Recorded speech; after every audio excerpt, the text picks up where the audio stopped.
আলাইকুম। পাবনা জেলার ভাঙ্গুড়া উপজেলার বড়াল ব্রিজ খেলার মাঠ সংলগ্ন হাসিব এন্টারপ্রাইজ থেকে বলছি।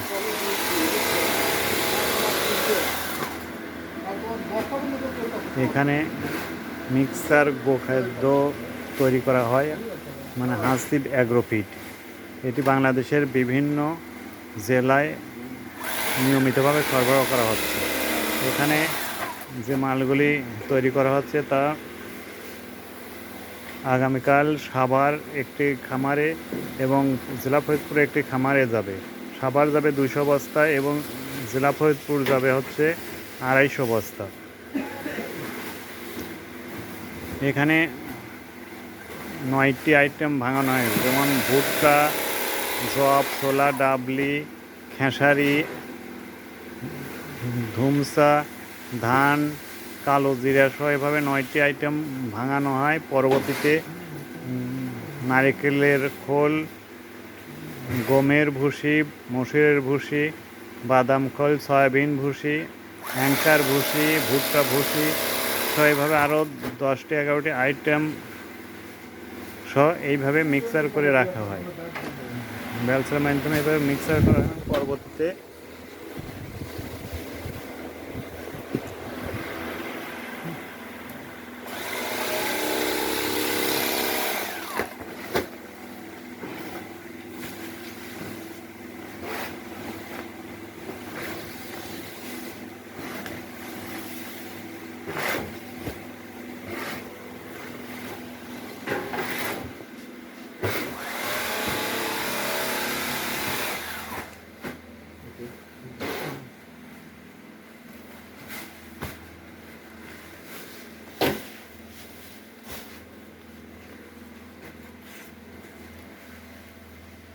প্রত্যেকটি বস্তায় 37 কেজি করে ওজন দেয়। 37 কেজি, 100 গ্রাম, 50 গ্রাম সবসময় বেশি দিয়ে ওজন করা হয়। প্রত্যেকটি বস্তার যাতে ঘাটতি নাই সেই জন্য সবসময় কিছু 100 গ্রাম করে বেশি দেওয়া হয়। যারা কুরিয়ারের মাধ্যমে মাল নেন তাদেরকে 37 কেজি মালের মূল্য হচ্ছে 1300 টাকা। সুন্দরবন কুরিয়ার সার্ভিসের খরচ হচ্ছে 150 টাকা এবং বিকাশ খরচ 20 টাকা সহ 1470 টাকায় বাংলাদেশের যে কোনো জেলাতে মাল পৌঁছা দেওয়া হয় সুন্দরবন কুরিয়ার সার্ভিসের মাধ্যমে। আর যারা গাড়িতে মাল নেন তাদের জেলার উপর ছোটো বড় বিভিন্ন গাড়ি দিয়ে দেওয়া যায়। বড় গাড়ি হলে ভাড়াটা কিছুটা কম হয় এবং ছোটো গাড়ি হলে ভাড়াটা কিছুটা বেশি পড়ে।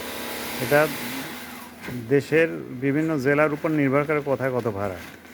সাভার গাজীপুরের একটি গাড়িতে 200 বস্তা গেলে 12 থেকে 13,000 টাকার মধ্যে পৌঁছা দেওয়া হয় গাড়ি ভাড়া। ভাড়াটা হচ্ছে মালিকরা যারা মাল নেয়, যে খামারে মাল দেয় তারাই হচ্ছে দিয়ে থাকে। আর প্রত্যেকটা বস্তার খাদ্যের মূল্য 1300 টাকা দেওয়া হয় এবং পরিবহন খরচটা প্রত্যেকটা খামারের দিতে হয়, মালিকদের দিতে হয়, খামার মালিকদের দিতে হয়। এভাবে বাংলাদেশে বিভিন্ন খামারে, বিভিন্ন শহরে, বিভিন্ন ডিলারের কাছে প্রতিনিয়ত সরবরাহ করা হচ্ছে।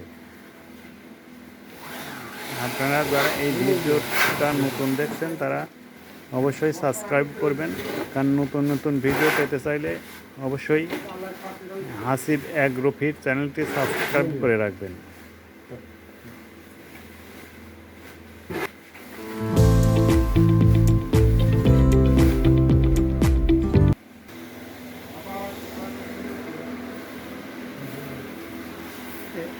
এই মালগুলি সকালে একটি গাড়িতে লোড দেওয়া হবে, 2টি গাড়িতে লোড দেবে, তখন আবারও দেখানো হবে। সবাইকে আবার আন্তরিকভাবে শুভেচ্ছা জানিয়ে শেষ করছি।